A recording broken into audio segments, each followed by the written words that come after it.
Então, as comunidades quilombolas, elas interagem com o esporte da mesma forma. Eles são torcem para times brasileiros da sua própria cidade ou para times de outras cidades, né, como é muito comum hoje.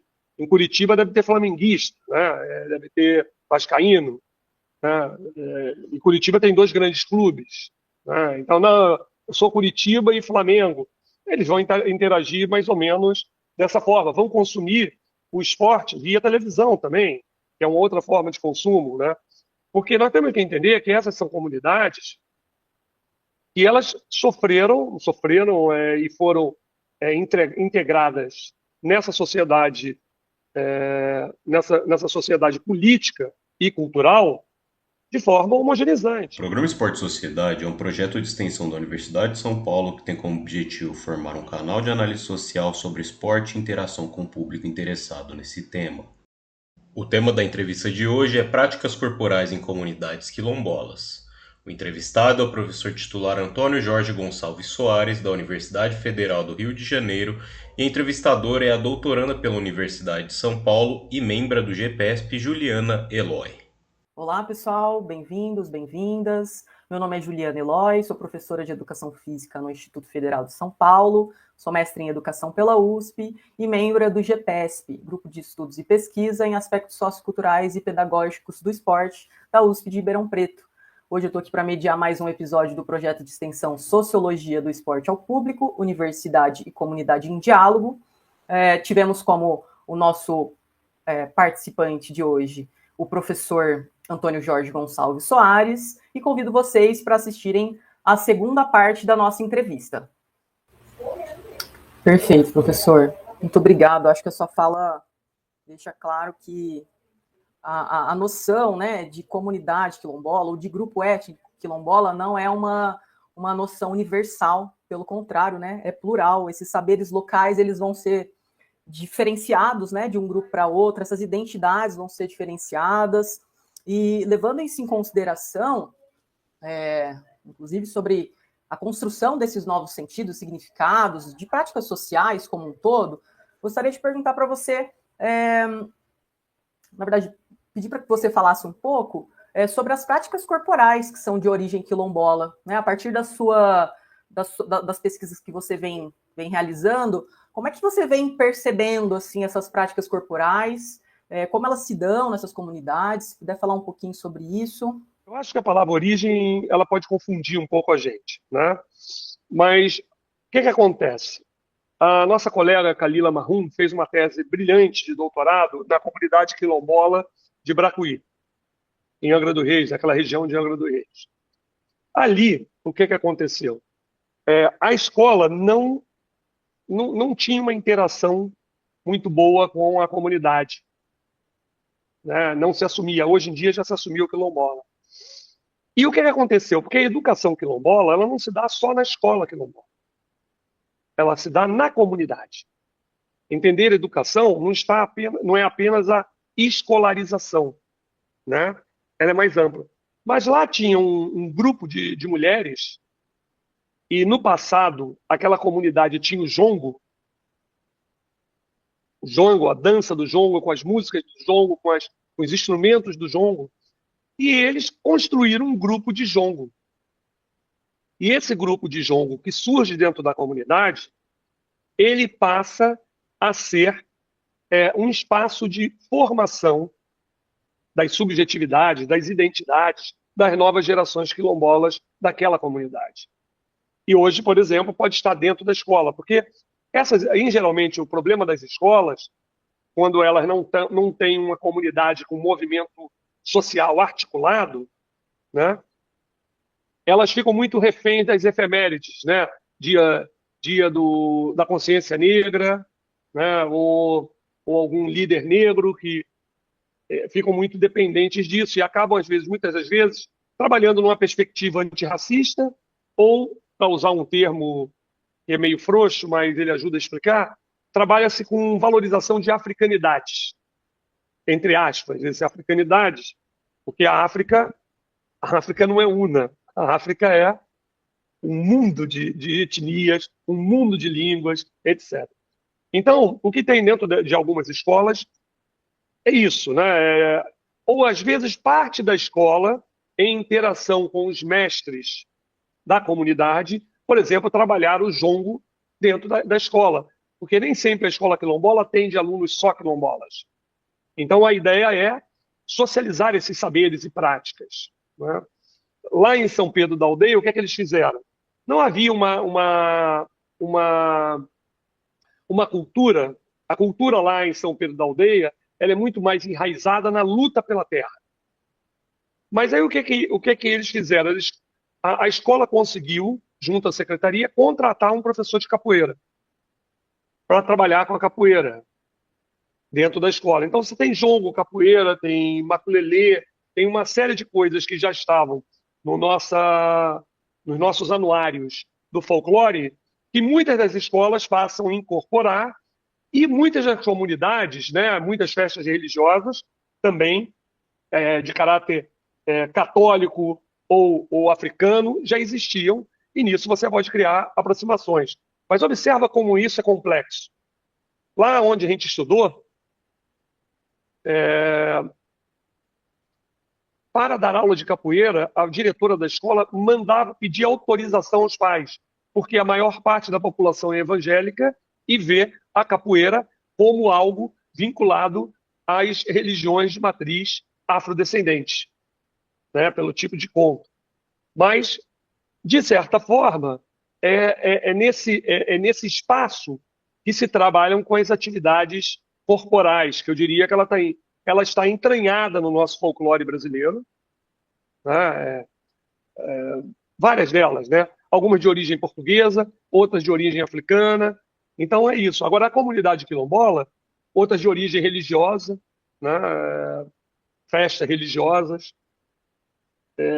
As comunidades quilombolas e a escola quilombola, ela vai construir isso a partir do que é possível. Agora, qual é o grande desafio disso? Por exemplo, as diretrizes falam que os docentes, preferencialmente, devem ser contratados esses que são oriundos de comunidade quilombola.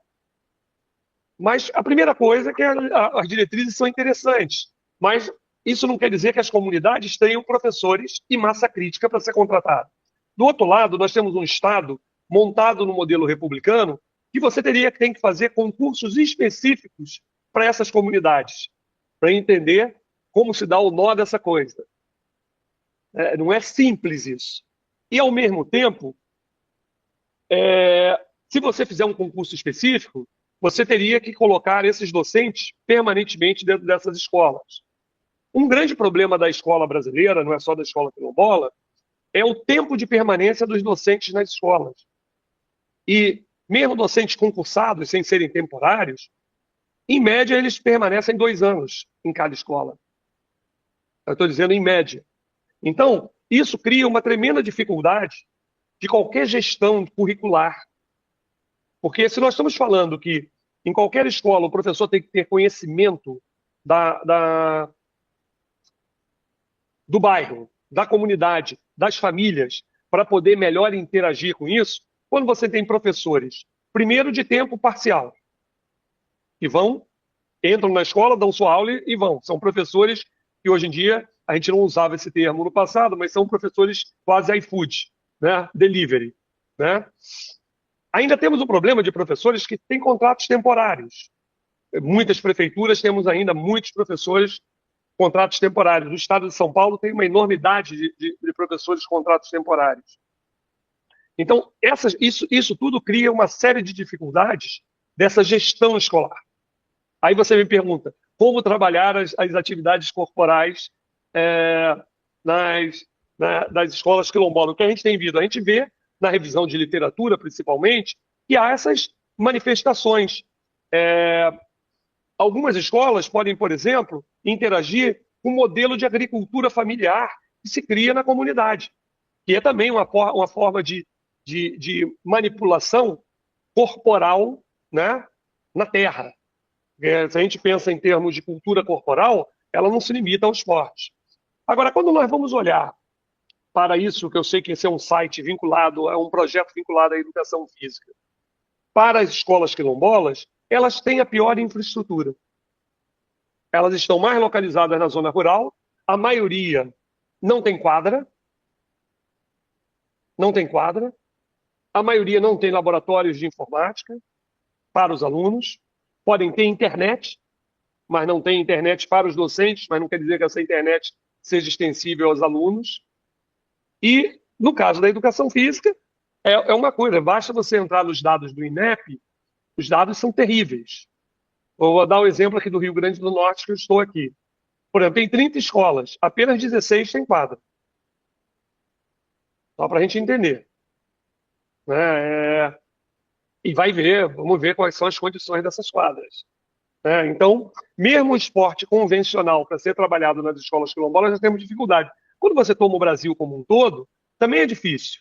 Você tem mais quadras no ensino médio do que no ensino fundamental. Então, você tem mais quadras no segundo segmento do ensino fundamental do que nos anos iniciais. Então, porque são escolas muito restritas de espaço, de locomoção, de permanência do aluno dentro da escola. Então, eu diria que para sair um pouco dessa crítica e voltar ao eixo da questão, eu diria que as comunidades que têm uma história de rituais, de danças, de jogos, de formas, até de organização de torneios esportivos, né, de futebol, do que seja, elas realmente podem ser um bom espaço de interação com essa escola quilombola, né? O caso do jongo, ele é marcante na região sudeste. Provavelmente o coco, a dança do coco em outras comunidades, a dança do boi em outras comunidades. Agora, isso vai depender do tipo de interação que a escola faz com a comunidade. E temos que saber que algumas comunidades elas estão em processo de construção de suas identidades. Elas estão se descobrindo quilombolas. Não é um dado acabado. Toda cultura está em processo. E esse grupamento, essas populações, elas estão nesse processo. Nesse movimento, né, professor? É só voltar um pouquinho na sua fala. Eu também indico para todas que estejam aqui nos assistindo, que estão nos assistindo, que acessem o documentário, né, que o senhor produziu, e nós iremos disponibilizar o link, sim, ali junto da entrevista, tá certo? Professor, sua fala ela é bem inquietante, né, nesse sentido. Demonstra, assim, que quando você fala sobre a formação de professores, sobre essa ideia de pensar que professores são esses, né, que vão atuar, professores que vão atuar nessas escolas, há realmente uma complexidade. A gente percebe que são ações históricas, né, que resultam no empobrecimento dessa população. Então, é algo que é intencional, né? Então, essa precarização, ela não é por acaso. Essa falta de infraestrutura, de investimento, não são por acaso, né? Se dão aí nessas relações de poder. E o senhor bem coloca, né, que às vezes até pensar essa questão da origem de práticas quilombola também pode ser um pouco complexo, né? Identificá-las e pensá-las.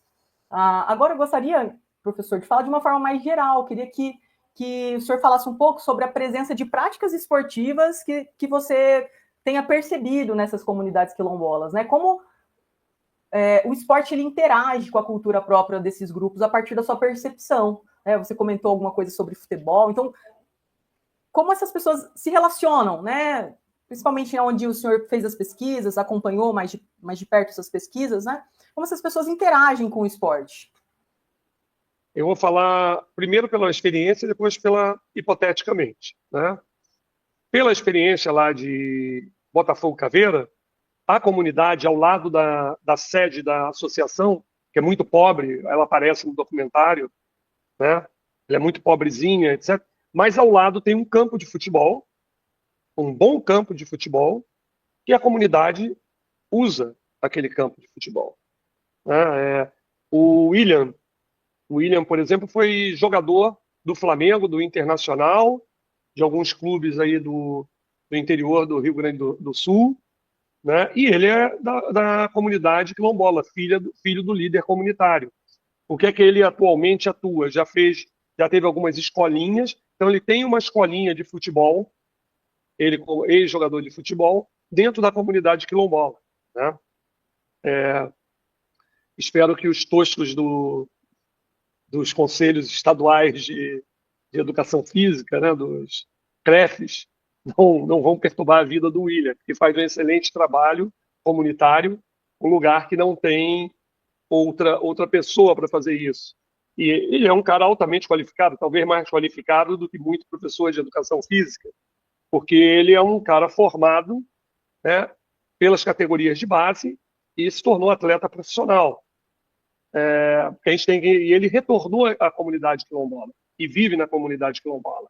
Tem hoje em dia lá uma casa de festas que ele organiza esporadicamente o samba quilombola. E é um samba como qualquer outro samba. Como a gente tem a ideia que o samba tem uma origem também negra, uma das origens do samba é negra, isso acaba sendo elementos de identificação da comunidade, né? Agora, é o que eu estou te falando.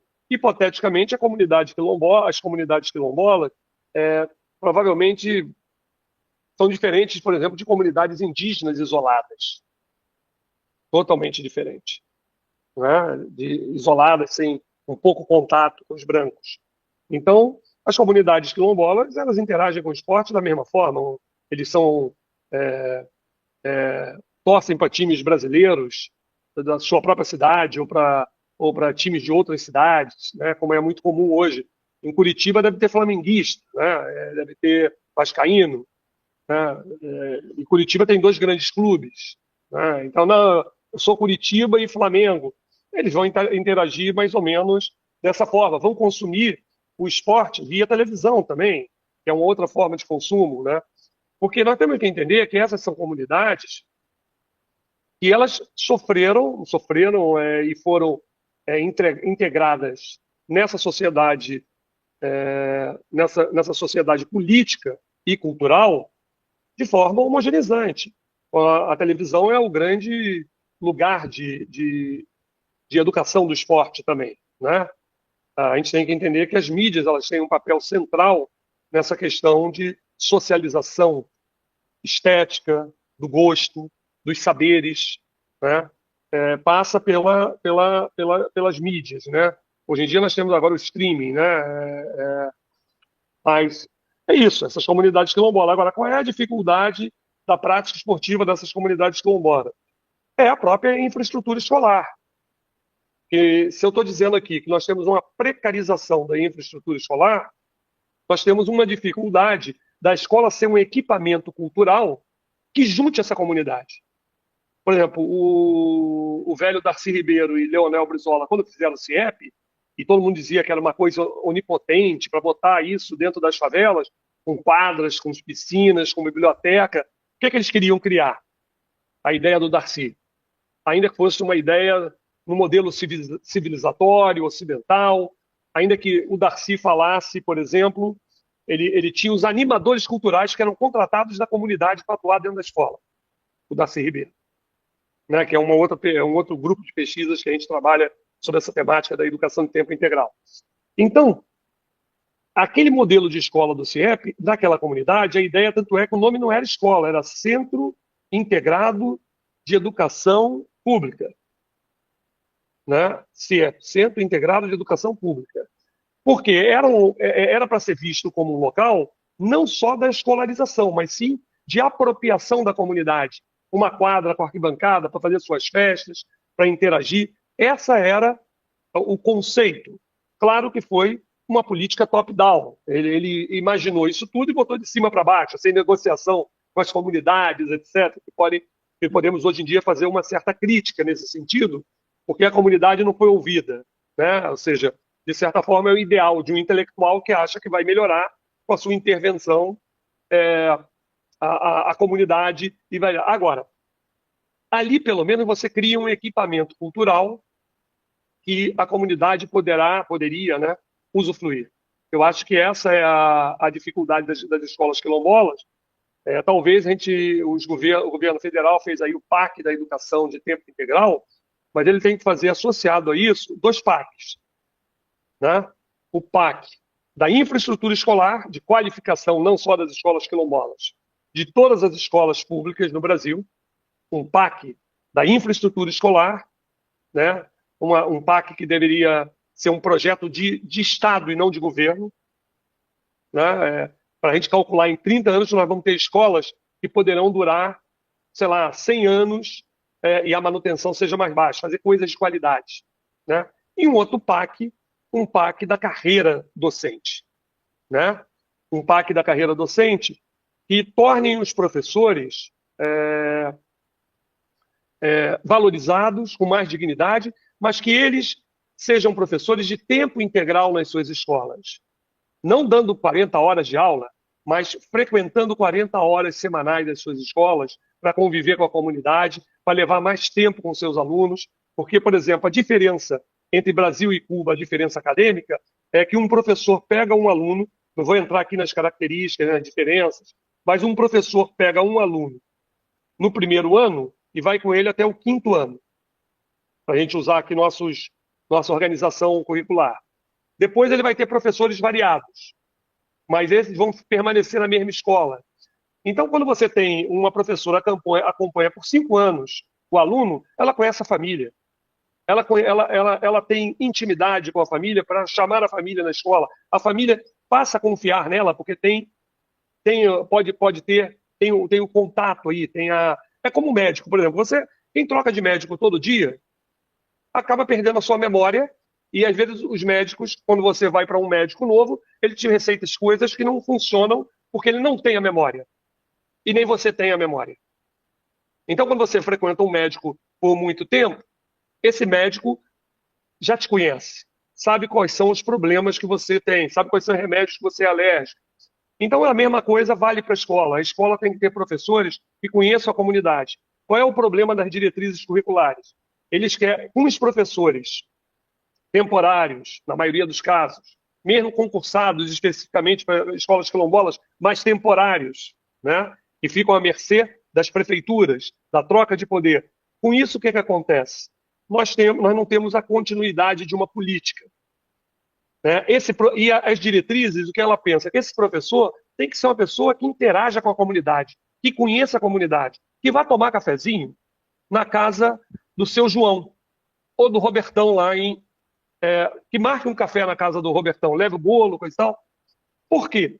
Esse professor vai poder entender a comunidade, mas as diretrizes às vezes transferem para o professor o papel de um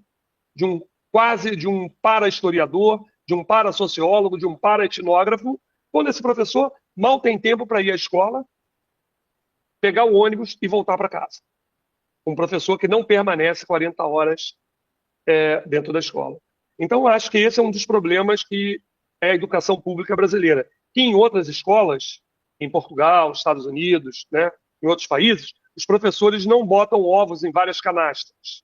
Eles botam ovos apenas numa canasta, ou seja, o professor é professor de uma escola, ele não é professor de várias escolas, né? Então, isso tudo muda a configuração educacional. E eu penso que isso vale para a educação física também, né? Ou seja, um professor de educação física, ele dê lá um X de horas por semana e tem um outro X de horas para planejar, para ficar na escola, para dar apoio, para fazer projetos, etc., vai ser um professor que vai poder construir um debate com a cultura local, com a corporalidade local, né, de forma muito mais eficaz e eficiente. Perfeito, professor. Muito obrigada pela sua fala. Acho que deixa muito claro aí que condições objetivas são fundamentais, né? Deixou claro alguns desafios e caminhos para que a gente possa superar aí algumas dificuldades, em busca aí ao acesso à educação escolar de qualidade, o acesso ao esporte, né, de qualidade também, talvez falarmos isso, que perpassa aí a valorização, né, desse profissional, dessa profissional que vai atuar nessas comunidades e em outras comunidades do Brasil todo. Então, muito obrigada. Professor, agora encaminhamos aí para os finalmente da nossa conversa. Gostaria que você Caso não tenha falado, que você possa ficar à vontade para abordar algum outro assunto. Gostaria de falar mais alguma coisa, alguma colocação? Eu acho que a gente deu uma mapeada boa no debate da educação escolar quilombola, né? Se tem um gap nisso tudo da nossa conversa, é isso que a gente chamaria de educação corporal ajustada ou integrada, né? A educação corporal da escola com isso que se chama uma educação diferenciada escolar quilombola ou indígena, né? Eu acho que as tentativas que são feitas, elas estão vinculadas a isso que eu chamei de, de danças, de rituais corporais, muito mais vinculadas aos folclores de descendência afro-brasileira, alguns de descendência da colonização portuguesa, algumas realmente misturadas, né? Então nós temos isso. Por exemplo, hoje em dia nós temos já a capoeira evangélica. Já existe a capoeira evangélica, você pode botar na internet, você vai achar com tranquilidade. Então, a comunidade quilombola, ela não tem que ser necessariamente, ela não tem que ter uma religião de matriz afrodescendente. Se a comunidade, ela pode criar seus processos de apropriação, né, de elementos de afrodescendentes no emolduramento de seus valores, de suas identidades, né? É isso, né? Eu diria que é um processo. Você pode ter uma comunidade quilombola que ela toda ela é metodista. Tem uma comunidade que é assim no Rio Grande do Sul, parece, né? Então tem uma série de possibilidades, porque a comunidade quilombola ela tem que ser autônoma para se autodeterminar sua identidade e aquilo que eles se identificam como grupo comunitário, né? Não tem. Você pode ter, inclusive, uma escola. Eu gosto muito de uma fala do Arruti, do antropólogo, né, José Maurício Arruti, da Unicamp, que é um dos maiores especialistas no assunto, né, no Brasil. Ele diz o seguinte: uma comunidade quilombola pode chegar e dizer assim, não, olha, aqui nós estamos situados perto da Petrobras, que gera emprego. Nós queremos que a escola forme bem nossos filhos para eles conseguirem emprego na Petrobras. Ou seja, a comunidade tem que estar dentro da escola interagindo. Para a gente sair um pouco dessa noção da exotização, né? Que é aquilo assim, vou chegar o nosso documentário começa exatamente com a fala de uma professora assim. Aí eu cheguei aqui e achei que ia achar todo mundo negro, todo mundo. Ela achou que.